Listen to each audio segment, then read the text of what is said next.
आज आप हंसदेव जंगल की ही बात करें, बस एक व्यक्ति के लिए, क्योंकि ये तो सर्वविदित है कि माननीय अडानी जी ने अभी वर्तमान की सरकार को बहुत बड़ी रकम फाइनेंस किया है। तो हिटलर ने जो कहा था कि जनता को इतना ही दो कि उसे जिंदा रहना ही विकास लगे, तो उसी के तहत आज जो मीडिया इंडिया पाकिस्तान करते रहती है, हिंदू मुसलमान करते रहती है, मैंने इस तरह के जो बेतुका सवाल जवाब मैंने देश के सुप्रीम मीडिया हाउस पर होता है, तो वहाँ मैंने एक पार्टिकुलरली हर बार 2-4 सांसदों को उठा कर ले जाना चाहिए था। हमारे पास 790 सांसद हैं, उनका एक समय निर्धारण होता और समय समय की अवधि में उनसे सवाल होना चाहिए था कि आप ये कहाँ से आया। अगर मान के चलिए वो आंसर दे देते, क्योंकि मान के चलिए चालाक लोग हैं, धूर्त किस्म के लोग हैं, वो अगर बता देते कि नहीं मैंने 2000 पैसा जो कमाया है वो लीगली कमाया है, तब वो दूसरा सवाल करती जनता कि हमने व्यापारी चुना था या एक विधायक चुना था। अगर व्यापारी चुना था फिर आपको जाना नहीं चाहिए था। अगर वो लीगल घोषित भी कर देगा कि ये सारा पैसा जो मैंने कमाया हुआ जेन्युइन है, अब जनता के दरबार में सवाल होता कि हमने आपको इसलिए चुना था कि आप हमारे बच्चों के भविष्य के बारे में ये सोचेंगे, उनकी शिक्षा को बेहतर करेंगे, उनके रोजगार के अवसर को सृजन करेंगे, उनकी स्वास्थ्य पर चर्चा करेंगे, उनकी सुरक्षा पर चर्चा करेंगे। लेकिन आपने वो सारे काम छोड़कर क्या किया?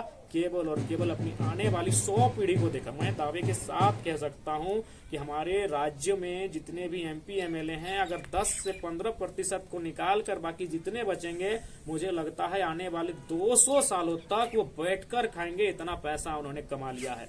तो इसलिए एक कानून कहीं ना कहीं उस पर बनना चाहिए। आज देखिए संविधान ऐसा बात नहीं, संविधान का अनुपालन या कानून का डर केवल एक गरीब तबका करता है। जो डरा सहमा है वही कानून से डरता है, ये लोग नहीं डरते हैं। तो इसलिए इस बात का भी आभास होना चाहिए कि लोकतांत्रिक भारत में वास्तव में लोकतांत्रिक है, तो वही डर MP MLA को भी होना चाहिए।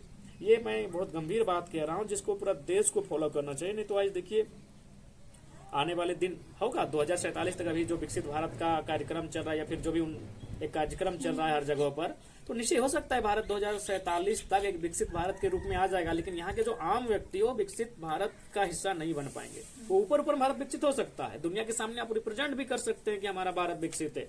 दुनिया के सामने आप अपनी इकोनॉमी को भी ट्रिलियन में प्रदर्शित कर सकते हैं कि हमारी इकोनॉमी आज दुनिया की तीसरे नंबर के पायदान पर है। लेकिन एक आम व्यक्ति कहाँ है? आज आप हंसदेव जंगल की ही बात करें, बस एक व्यक्ति के लिए, क्योंकि ये तो सर्वविदित है कि माननीय अडानी जी ने अभी वर्तमान की सरकार को बहुत बड़ी रकम फाइनेंस किया है। तो एक व्यक्ति के लिए आप उतने बड़े जंगल का विनाश करेंगे? आप एक व्यक्ति के लिए उतनी बड़ी आबादी जो पारंपरिक दशा में उस भौगोलिक स्थिति के साथ जीवन यापन करती है, आप उनको बर्बाद कर देंगे? क्या उस माइंस की जरूरत देश को है या देशवासियों को है? आज कहीं सोना मिल रहा है, आज कहीं हीरा मिल रहा है, आज कहीं यूरेनियम मिल रहा है। आप इंसान के जीवन को ताक में रखकर, उनके जीवन को संकट में रखकर उस खनन को कर रहे हैं। तो बताइए ये देशभक्ति और देश का मतलब क्या है? तो इसलिए मेरा मानना है आज पूरे देश को सोचना चाहिए, पढ़े लिखे युवाओं को पॉलिटिक्स में आना चाहिए। और जो भी इस देश का, चाहे अब देखिए वजह सर का भी कोई वीडियो देख रहे थे, खान सर का देख रहे थे, विकास देवी कीर्ति का देख रहे थे, उन्होंने भी सजेस्ट किया है युवाओं को पॉलिटिक्स में आना चाहिए, बिल्कुल आना चाहिए। अगर वहाँ कायदे के लोग बैठेंगे तो कायदों पर चर्चा होगी।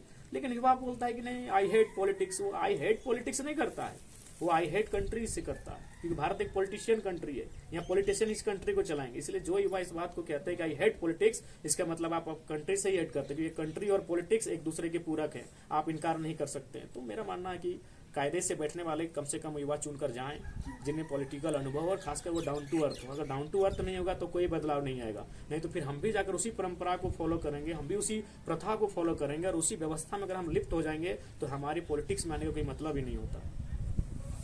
देश भर में बातें तो हो गई, लेकिन राज्य भर की अगर हम बात करें तो आपको पता ही होगा कि वो मैक्सिमम सरकार चाह रही है कि हम किस प्रकार से जितना भी इस सरकार में है अपने पैसे को इधर से उधर करें, बचा लें। वो अपने आने वाली 100 पीढ़ी को देख रही है, लेकिन हमारी वर्तमान पीढ़ी के बारे में वो सोच नहीं पा रही है। देखिए एजुकेशन लेवल आज क्या हुआ है।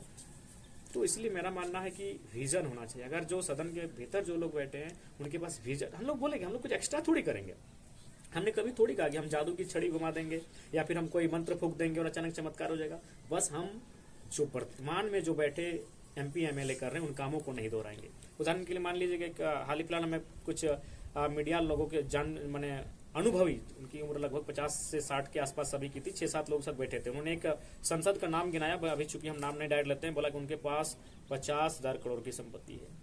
शबाजी मान के देखिए आज के डेट में अगर वो सांसद नहीं, वो सांसद का सुपर सांसद भी है ना, तो मेरा मानना है 200, 300, 250 करोड़ उसका मैंने ऐसो आराम जीवन के लिए काफी है। यानी सोचिए उसके पास कितना एक्स्ट्रा पैसा है, 50,000 करोड़ है, मायने है इतना पैसा। उस पैसे से मुझे लगता है कम से कम 4-5 को जिला को देखा जा सकता है। जब एक सदन में बैठा इंसान इतना जमा करके रखा है, तो इसीलिए हमारी जो मानसिकता होगी हम लोग स्पष्ट कह देंगे, हम लोग डाउन टू अर्थ की पॉलिटिक्स होगी, न्यू पॉलिटिक्स होगी, और बिल्कुल भी हम लोग निजी जो संपत्ति होगी उस पर प्रतिबंधित रहेगी। अगर कोई हमारे दल से भविष्य में इस प्रकार होगा तो अगले चुनाव में वो शिरकत नहीं करेगा। अच्छा, आप अभी कह रहे थे 50,000